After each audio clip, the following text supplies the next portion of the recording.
thank you very much. It's an honor to have President Zelenskyy of Ukraine, and we've been working very hard, very close. So we've actually known each other for a long time. We've been dealing with each other for a long time, and very well. We had a little negotiation spat, but that worked out great. I think for both countries, I think for the world, actually, beyond both countries. And we have something that is a very fair deal. And we look forward to getting in and digging and working and getting some of the rare earth. But it means we're going to be inside, and it's a big commitment from the United States, and we appreciate working with you very much. And we will continue to do that. We have had some very good discussions with Russia. I spoke with President Putin, and we're going to try and bring this to a close. It's something that you want and that he wants. We have to negotiate a deal. But we've started the confines of a deal, and I think something can happen. The big thing is the number of soldiers, mostly at this point, but soldiers being killed. They're losing thousands of soldiers. So on both sides, we're losing a lot of soldiers, and we want to see it stop. And we want to see the money get put to different kinds of use, like rebuilding. And we're going to be working very hard. But we've had a lot of very good conversations. I will say until we came along, the Biden administration didn't speak to Russia whatsoever. They didn't speak to anybody. They just allowed this to continue. And I will say that, I'll say in front of you, you've heard me say it 1,000 times, if I were president, this war would have never happened. We would have had a deal negotiated for you without having to go through what you've gone through. But your soldiers have been unbelievably brave. We've given them great equipment, but somebody has to use the equipment. They've been unbelievably brave, and we give them great credit. This was supposed to be over very quickly, and here we are 3 years later. So I give tremendous credit to your generals and your soldiers and yourself in the sense that it's been very hard fighting, very tough fighting. They're great fighters. And you have to be very proud of them from that standpoint. But now we want to get it over with. It's enough, right? We want to get it over with. So it's an honor to have you here. Thank you very much for coming. We're going to sign the agreement at the conference in the East Room in a little while, right after lunch. And we'll be having lunch together. We're also discussing some other things. And we appreciate everybody being here. It's somewhat of an exciting moment, but the really exciting moment is when they stop the shooting and we end up with a deal. And I think we're fairly close to getting that, and an honor to have you. And please, I'd like to say something. No, thank you so much, Mr. President. Thank you for the invitation. And really, I hope that this first document, will be a first step to real security guarantees for Ukraine, our people, our children. I really count on it. And of course, we count that America will not stop support. Really, for us, it's very important to support and to continue it. I want to discuss it with details further during our conversation, and of course, the infrastructure or security guarantees. Because for today, I understand what Europe is ready to do. And of course, I want to discuss with you what the United States will be ready to do. And I really count on your strong position to stop Putin. And you said that enough with the war. I think that is very important, Ben, to say these words to Putin at the very beginning of war, because he is a killer and terrorist. But I hope that together we can stop him. But for us, it's very important to, to save our country, our values, our freedom, democracy, and of course, no compromises with the killer about our territories, but it will be later. And of course, what I wanted, we spoke about it by phone with you about the drones production. We have very good drones production. I think the best one in the world for today because of the war. Yes, and of course, we need very much the air defense. You have the best air defense in the world, and really you help us under attacks of Russians. And I want to speak how we can exchange the licenses. We're open to share the licenses of all our drones with you, of course, with the United States. And we need licenses for quick production of air defense. Even after the war, we need our nation to be calm, that we are secure. So that's why we need this air shield. And of course, about this I want to speak about the contingents. I think that France and UK already spoke to you, and we know that Europe is ready, but without the United States, they will not be ready to be as strong as we need. And then the last point, last but not least, about exchange, about our people and children. And you know that this crazy Russian, that they stolen 20,000 of children, Ukrainian children. They changed their names, they changed their families, relatives, and now they're in Russia. We want to bring them back, and really it's a big dream, task and goal for me and our warriors. By the way, Mr. President, we released more than 4,000 warriors from Russian prison, but there are thousands more in the prison. I wanted to share with you some images. How it's just can I now? Yeah, please. Good.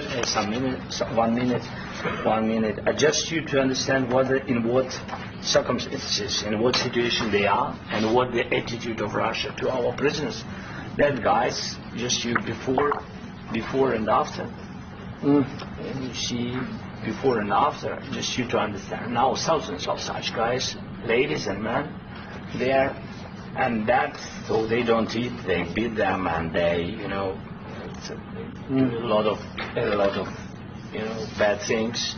So out of, even during the war, there are rules. Everybody knows there are rules during the war. So these guys, they don't have any rules. You see that 50, 60 kilograms left, and a lot of such things. And I didn't want to show you what the changes with images of children, because I will share with you.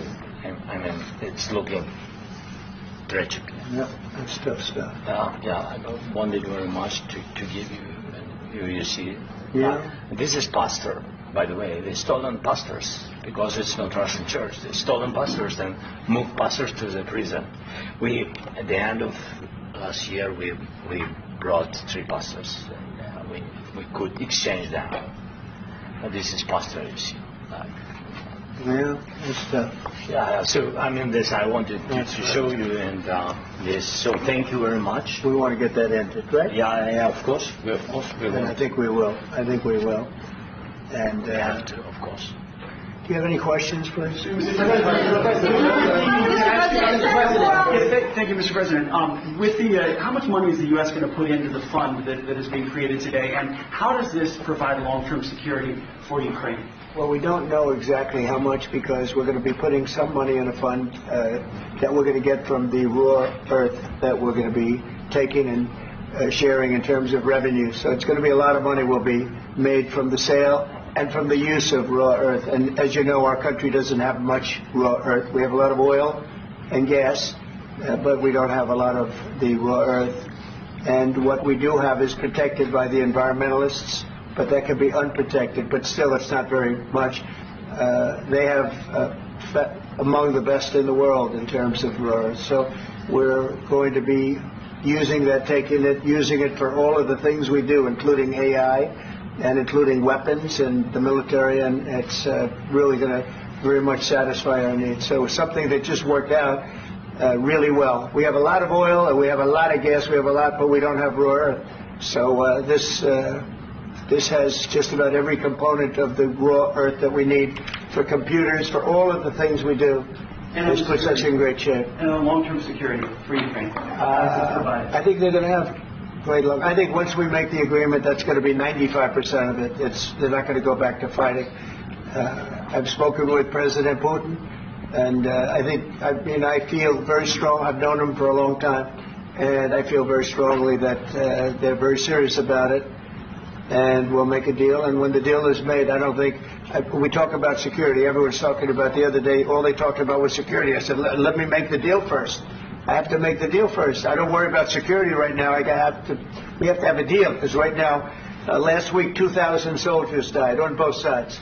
2,000, and they're losing 1,000, 2,000, 3,000 a week. So as we sit here and we talk, people are getting shot and dying on the battlefield. And, they're not American soldiers, but they're Russian soldiers and they're Ukrainian soldiers, and we want to be able to stop it. And we want to be able also to spend money on other things. We don't want to, this is a tremendous amount of money, and what the Biden administration did was terrible. They were giving money, but they had no security on the money. Europe, as you know, gave much less money, but they had security. It was in the form of a loan. They get their money back, and we didn't. And now, at least we're protected because the American taxpayer has to be protected too. But this is an incredible agreement for Ukraine because we have a big investment in their country now, and what they have, very few people have. And we're able to really go forward with very, very high-tech things and many other things, including weaponry that we're going to use in many locations, but that we need for our country. This allows us to do that. Will you continue sending military aid? Yes, go ahead, please. Yeah, again, just yes. In the document, there is one of the very important points. If we speak about business and investment, we never had LNG terminals in Ukraine. This document will open. I mean, the next document, but anyway, here we see in the framework, we see really goodwill for this. LNG terminals for us is very important, and I think for security of European continent. We have the biggest storage, gas storage. We have the biggest in Europe. Yes, yes, and we can use it. Use it for LNG. Use it for LNG, and we will do it. And really, we can help Europe because Europe really helped. President Trump said that they made less support, but they are our friends and they are our very supportive partners. They really gave a lot, Mr. President. They did. They gave a lot, but they gave much less. No. Much less. No. No. Don't argue. No. Okay.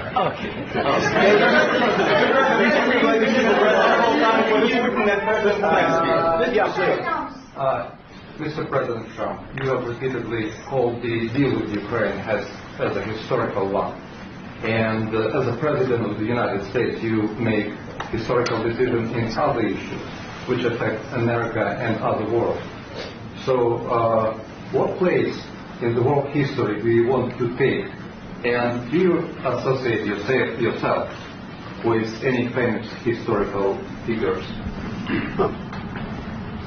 Yeah, I'd say George Washington, Abraham Lincoln.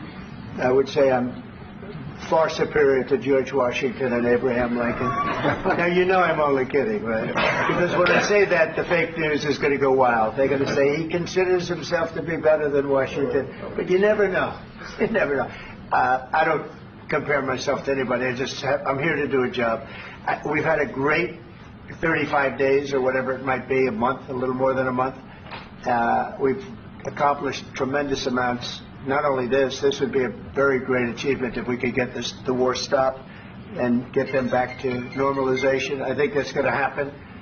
We've had very good talks on both sides, as you know. But I think we've done a very good job, just generally. If you look at all of the things we've done in 30 days, they're saying there's never been a opening for a president. The first month, there's never been a first month like we've had. And this is one of the very important things. This, to me, is one of the most important things because we have tremendous death taking place as we speak. And I don't want to have that. Think of the parents. Whether they're in Russia or Ukraine, think of the parents of all these people being killed needlessly. They came to our territory. Should have never started. If I were president, this would have never started. Will you continue sending military aid to Ukraine after the U.S. signs this agreement with Ukraine? Yeah, we're going to be continuing. President Zelenskyy, do you feel like the U.S. is on your side? That the President Trump is on your side at this moment? What do you think? He wants to know, do you think that, sort of a stupid question. I guess we wouldn't be here if I wasn't. I think that the United States on our side from the very beginning of occupation, and I think that President Trump on our side, and of course, I'm sure that the United States President will not stop support. This is crucial for us. It's important for us. Yes. And Putin, the president speaks about the people and the soldiers which are dying, but they came to our territory, they came to our land. They began this war, and they have to stop. And I think this is the question, with really the most important question. Can President Trump, I hope yes, with some other allies, to stop Putin, withdraw these enemies, our enemy, withdraw these troops from our land? And I think that you asked about the history, I think that if President, or when, he will stop Putin, if President Trump will bring peace to our country, I think he will be on this wall at the time. We've had very, very good talks. President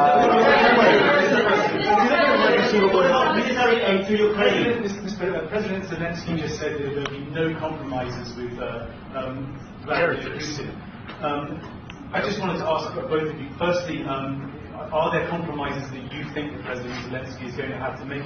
President Zelenskyy, is there anything that you might be thinking that you may be able to offer or bring to the table, for example, elections? Thank you.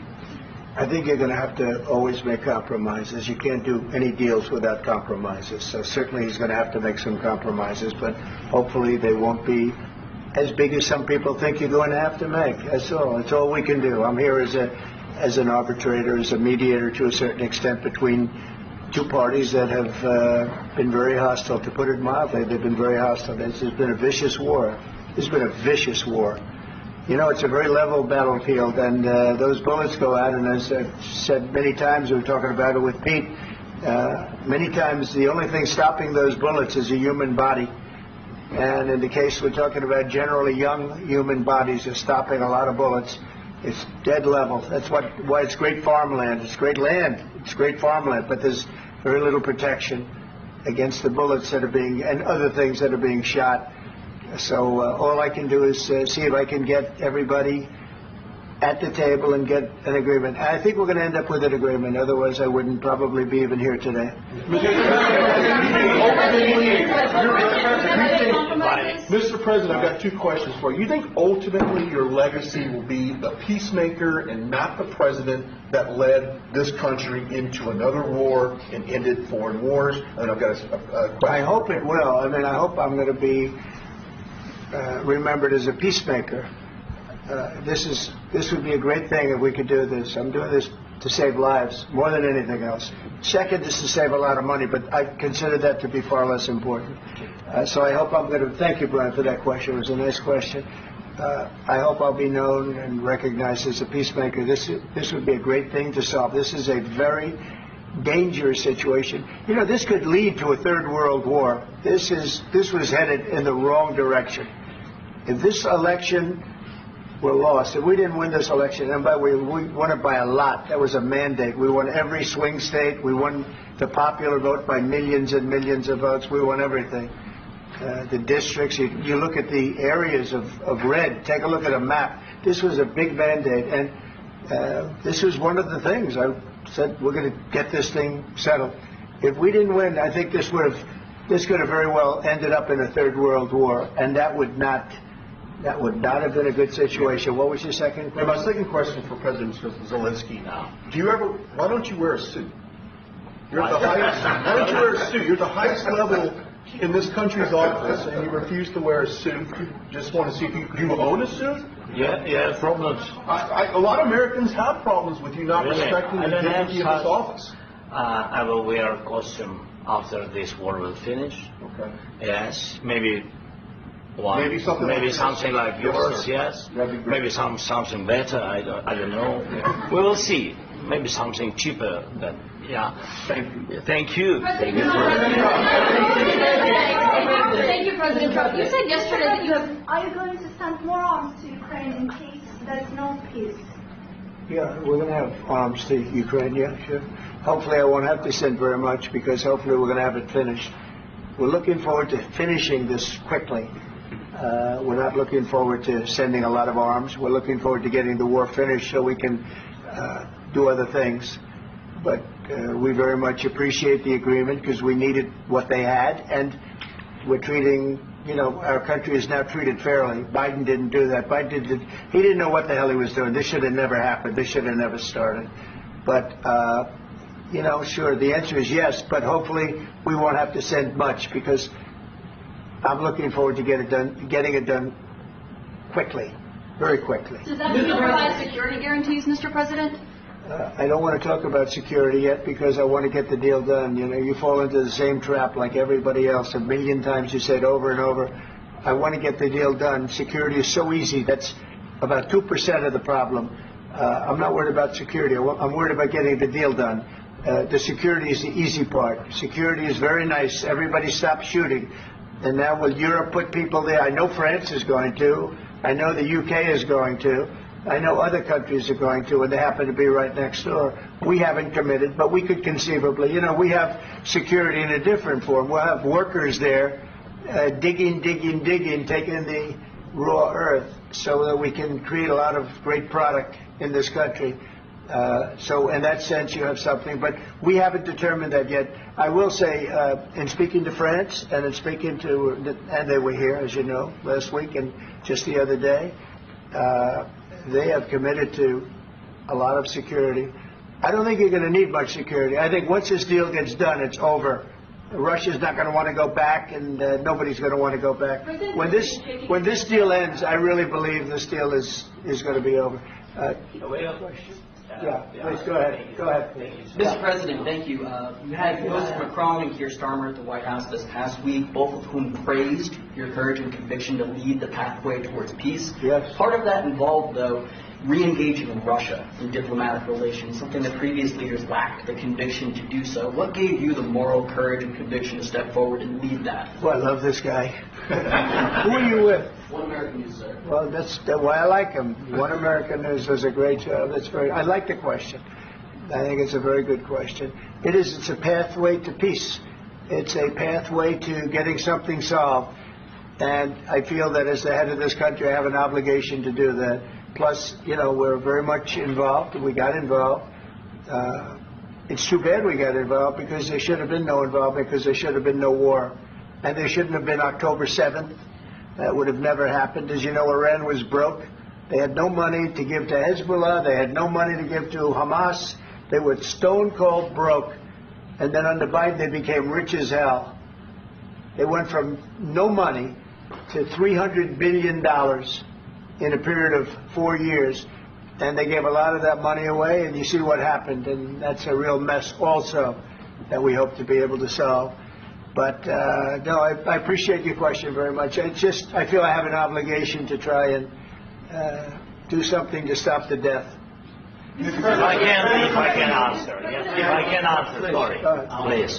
Please. And I do like your clothing, by the way. Yeah, really? Even though I think he's a great guy, by the way. But I don't know if you two like each other, but you know what? I think he's dressed. I like this guy. I think he's dressed beautiful. So I have more serious things than answer on such questions. Sure, I will answer on more serious questions statement. if I can. Yes. Yeah. So please, about security guarantees and about the ceasefire. We can't just speak about ceasefire and speak. It will not work.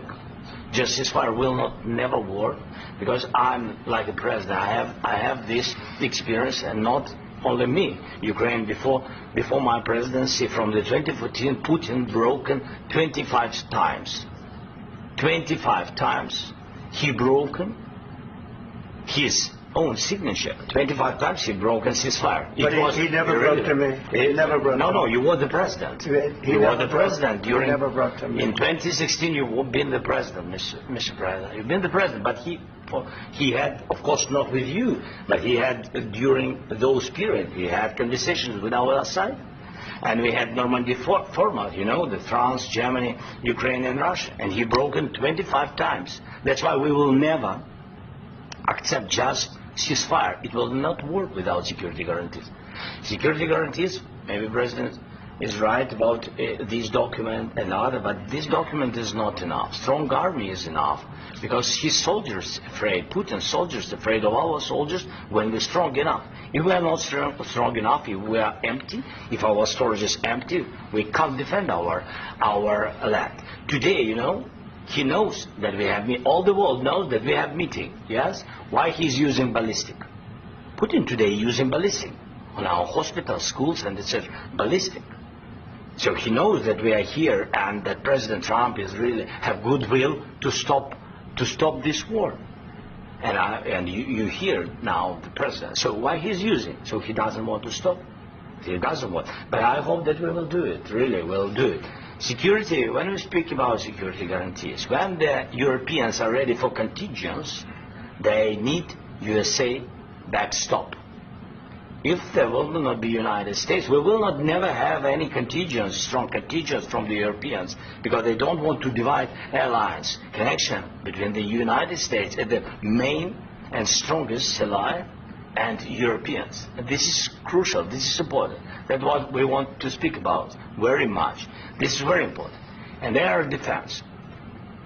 So air defense, really, we have big deficit with all these systems, and we need to provide this. We need it very much.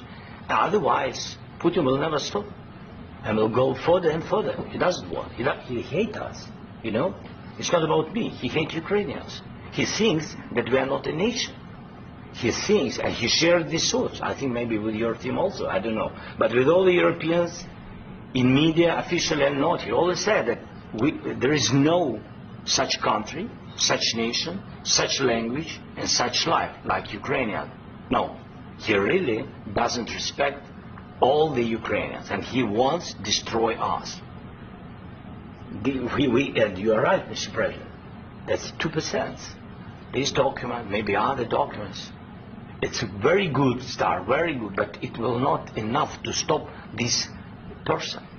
Should Russia pay to rebuild Ukraine? Mr. President, under these Should Russia pay to rebuild Ukraine? They have to pay. This is the rule. This is the rule of the war. This is the rule of the war. During all the centuries, all the history, this is the rule of the war. Who began, those pay.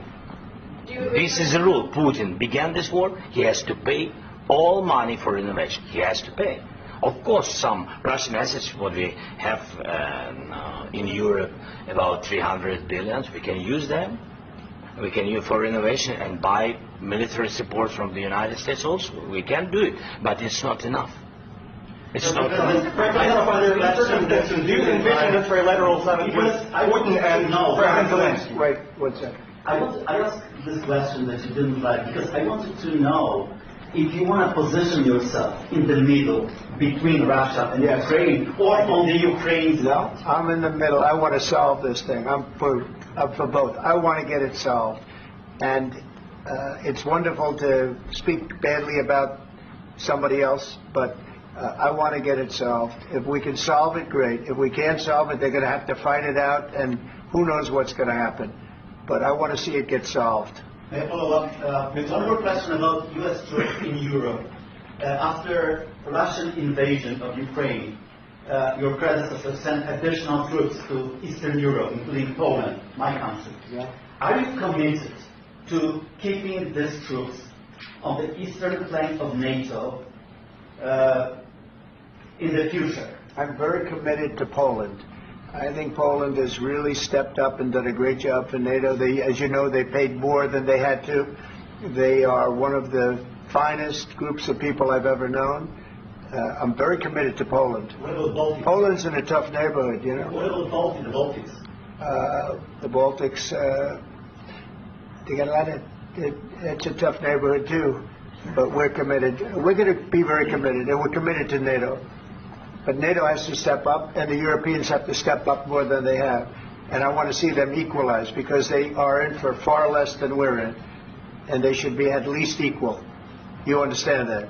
Why is the United States, we have an ocean in between, why is the United States in for so much more money and other things as Europe? With that being said, and as you said, they've also been obviously very helpful, but we have put in far more than they have, and I think they should equalize. Mr. President, Please, go ahead. About the agreement again today, what changed between the first time that Secretary Bessent gave President Zelenskyy the agreement and today for the signing? We made a deal.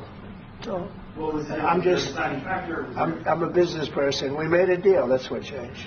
I didn't think we were going to make a deal, and We ended up making the deal, so that changed. Mr. President, what and how do you envision a trilateral summit with President Zelensky and Putin? I don't know, but well, they don't like each other, I can tell you that. They do not like each other. This is not a love match, and it's unfortunate. That's why you're in this situation. The United States should not have allowed this to happen, okay? The United States, run by a man that didn't know much, I'm going to be very nice, run by an incompetent person, very incompetent person, should never have allowed this to happen. I've stopped wars. I've stopped many wars. My people will tell you, I stopped wars that nobody ever heard about. I stopped wars before they ever started. You can look at some of, I could give you a lot of nations that would tell you right now they were probably going to war. I could tell you right now there's a nation thinking about going to war on something that nobody in this room has ever even heard about. Two smaller nations, but big, still big. And I think I've stopped it. But this should have never happened. Sorry, just a second. About any negotiations. First of all, I want really to tell you, and I think that everybody understands that Ukraine, more than Ukrainians, nobody wants to stop this war. But at the future, any negotiations, it's understandable that two sides of the war, not Russia and the United States, because this is not the war between Russia and the United States. This is war of Russia against Ukraine and Ukrainian people. So these two sides will be at the will be at the negotiation table. Then of course United States, like the strongest partner of the Ukraine, and of course Europe. I think Europe is very important. I want to speak about it with the President. Yes, Europe is very important for us because we really defend Europe for today. All the Europeans really recognize that we are defending the line and they have real life and our people are dying. That's why they helped us. And also it's about the NATO. Yes, between, like the President said, you have big, nice ocean. Yes, between us. But if we will not stay, Russia will go further to Baltics and to Poland, by the way. But first to the Baltics. It's understandable for them because they've been in the USSR. You know, they've been one of the republics of the USSR, and Putin wants to bring them back to his empire. It's a fact. And when he will go there, if we will not stay, you will fight. Your American soldiers, it doesn't matter, do you have ocean or not, your soldiers will fight. Mr. President, would you be willing to visit Ukraine, maybe Kyiv or Odessa, which is going to be a 30-year-old Black Sea? It was my question. I don't want to talk about Odessa now. Let's not talk about Odessa. I want to talk about making a deal, getting peace. We don't have to talk about Odessa, but a lot of cities have been destroyed. A lot of cities that are not recognizable. There's not a building standing. No. And a lot of things have happened. You have to come and to look. No. We have very good cities. Yes, a lot of things have been destroyed, but mostly cities alive, and people work, and children go to school. Sometimes it's very difficult. Sometimes closer to front line, children have to go to underground schools or online. But we live. Ukraine is fighting, and Ukraine lives. This is very important. And maybe it's Putin is sharing this information that he destroyed us. Well, he lost 700,000 people, 700,000 soldiers. He lost everything. Yes. So. Mr. President, one more. Please, go ahead. When did you last speak with President Putin? And what did he say that? A couple of days ago. And what did he tell you that gave you the assurance that he wanted peace? Well, that's what I do. My whole life is deals. I know pretty good. And I've known him for a long time. I've dealt with him for a long time. He had to suffer through the Russia hoax. You know, Russia was a hoax. It was all Biden. It was nothing to do with him. So he had to suffer through that, and he was able to do that. I think that he wants to make a deal, and he'd like to see it end. That's all I do. That's what I do. My whole life, that's what I do is make deals. And I'm in the middle of a mess because this is a real mess. It's a very dangerous one. If this doesn't get solved now, it's not going to get solved for a long time. So I hope we're going to get it solved. In the back, please. Thank you, Mr. President. Prime Minister Sharma claimed repeatedly that his government believes in free speech and was not engaged in censorship. But his country's government arrests people for memes and thought crimes, and even more worrisome is pressuring American companies to censor Americans on its behalf. How can he be a reliable, trustworthy partner when he says things that are demonstrably false on such an important topic? Well, we actually spoke to him about that yesterday, and we thought they took it very, very much too far. JD was very strong on it. So was I. So was Marco. And we've been speaking to him about it. Marco, would you like to say something about that? We have concerns, obviously, with the conduct of those, particularly as it impacts Americans. And there's real concern that American speech, which is online, could fall into the hands of British or any country's jurisdiction. And so this is a point the Vice President made at Munich, and I think it's a very compelling one, that what unites us with Europe, as much as anything else, is these shared values, and one of them being free speech. And so if Americans are threatened by it, we're going to need to take action in that regard.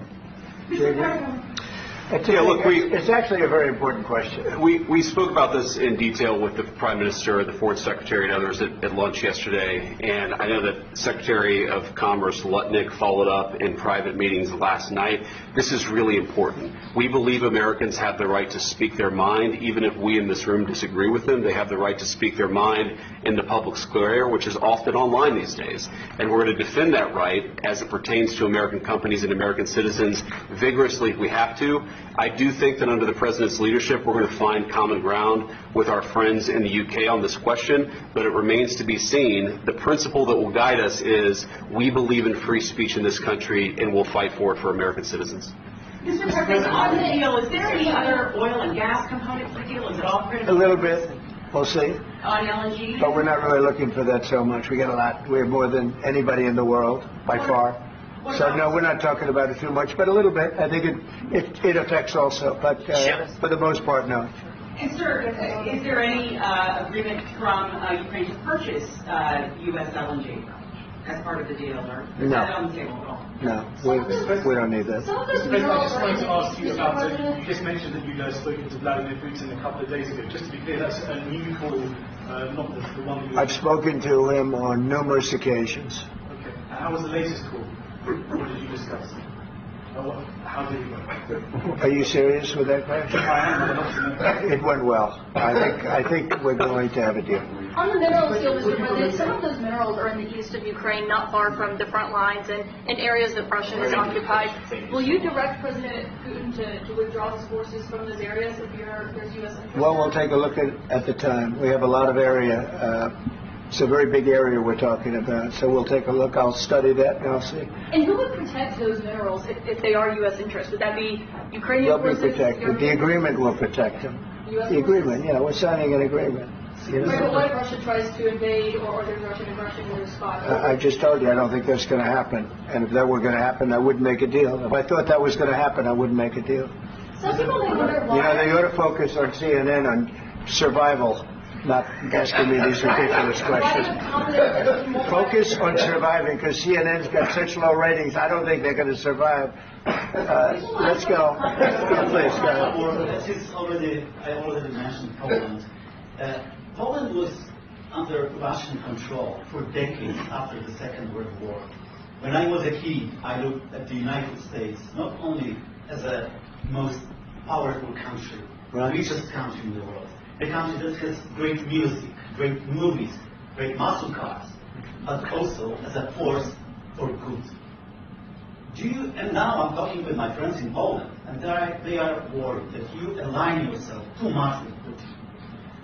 What's your message for them? Well, if I didn't align myself with both of them, you'd never have a deal. You want me to say really terrible things about Putin and then say, "Hi, Vladimir, how are we doing on the deal?" It doesn't work that way. I'm not aligned with Putin. I'm not aligned with anybody. I'm aligned with the United States of America and for the good of the world. I'm aligned with the world, and I want to get this thing over with. You see the hatred he's got for Putin. It's very tough for me to make a deal with that kind of hate. He's got tremendous hatred, and I understand that, but I can tell you the other side isn't exactly in love with, him either. So it's not a question of alignment. I'm aligned with the world. I want to get the thing set. I'm aligned with Europe. I want to see if we can get this thing done. You want me to be tough? I could be tougher than any human being you've ever seen. I'd be so tough. But you're never going to get a deal that way, so that's the way it goes. All right, one more question. Hey, I will respond to this. So look, for 4 years in the United States of America, we had a president who stood up at press conferences and talked tough about Vladimir Putin, and then Putin invaded Ukraine and destroyed a significant chunk of the country. The path to peace and the path to prosperity is maybe engaging in diplomacy. We tried the pathway of Joe Biden of thumping our chest and pretending that the President of the United States' words mattered more than the President of the United States' actions. What makes America a good country is America engaging in diplomacy. That's what President Trump is doing. Can I ask you? Sure. Yeah? Yeah. Okay.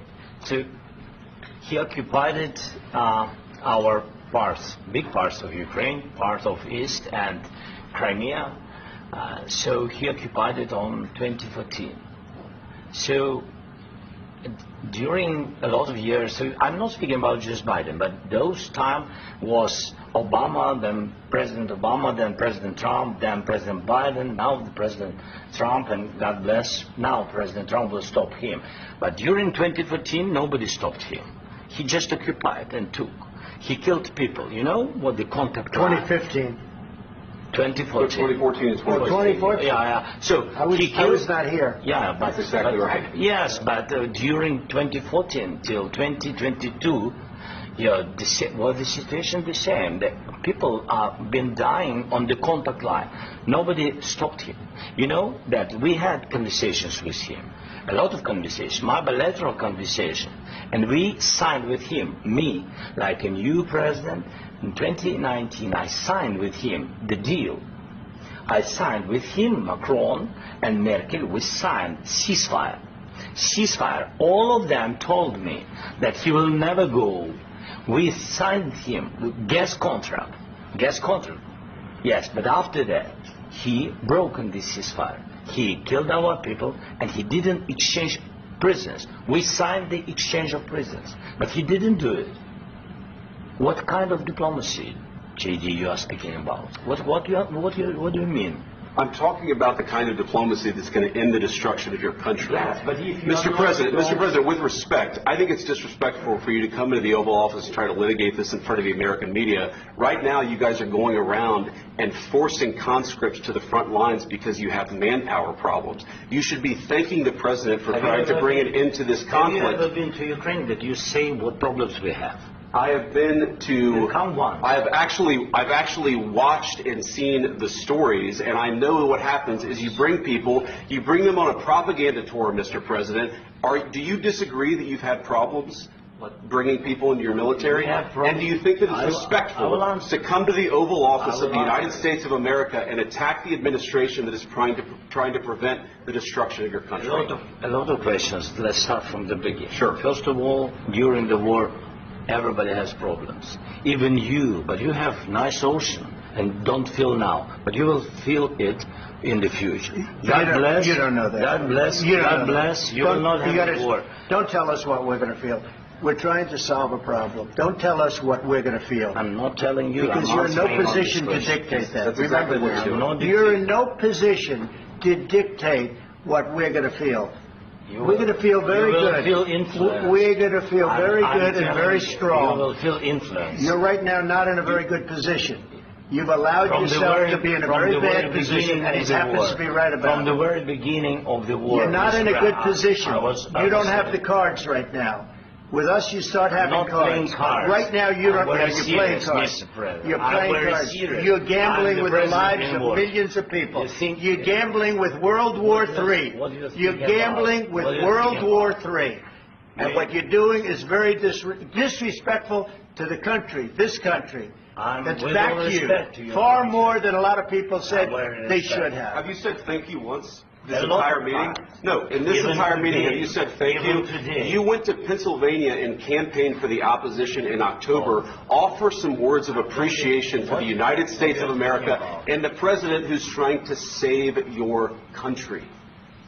Please, you think that if you will speak very loudly about the war, He's not speaking loudly. He's not speaking loudly. Your country is in big trouble. Can I Wait a answer? minute. No, you've done a lot of talking. Your country is in big trouble. I know. You're not winning. You're not winning this.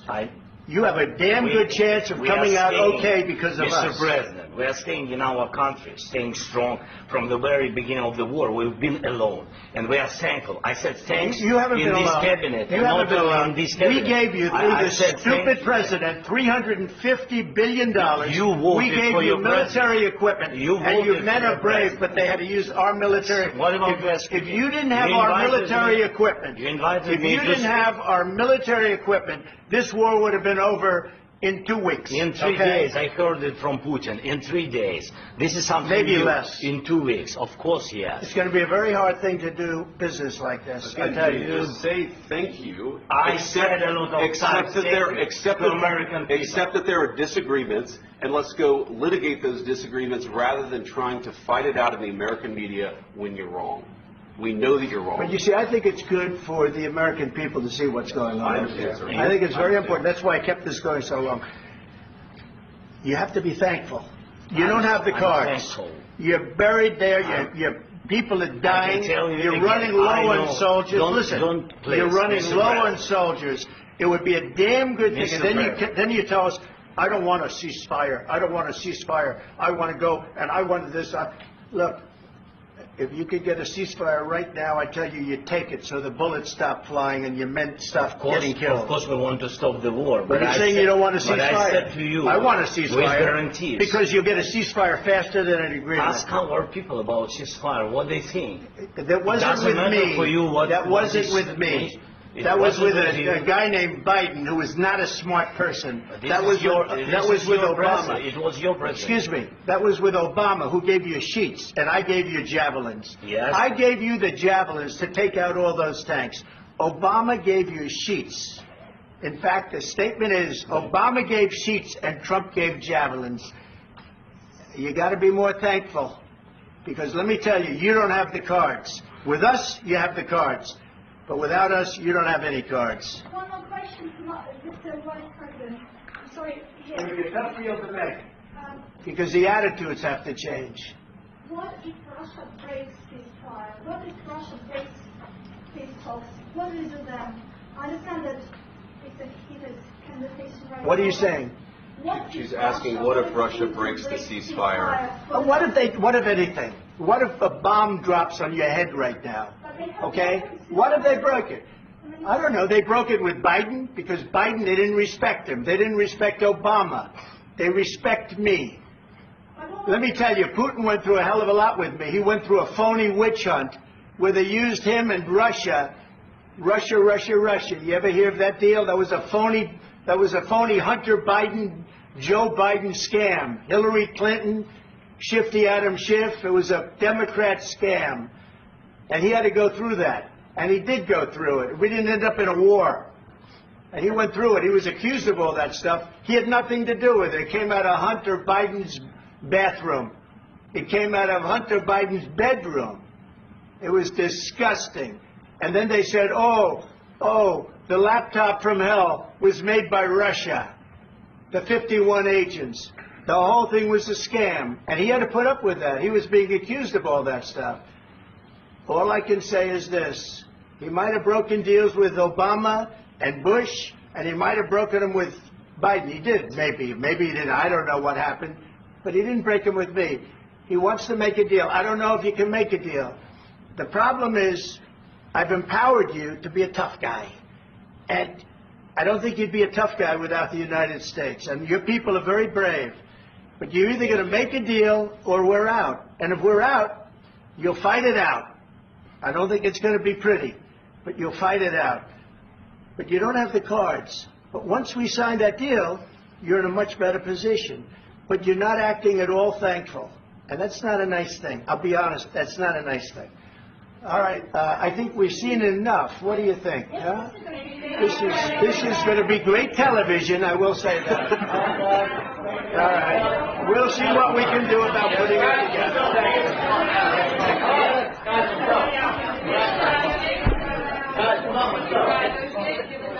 We'll see. I don't know. Guys, come on. Wait, hey, come on. Let's go. Guys, come on.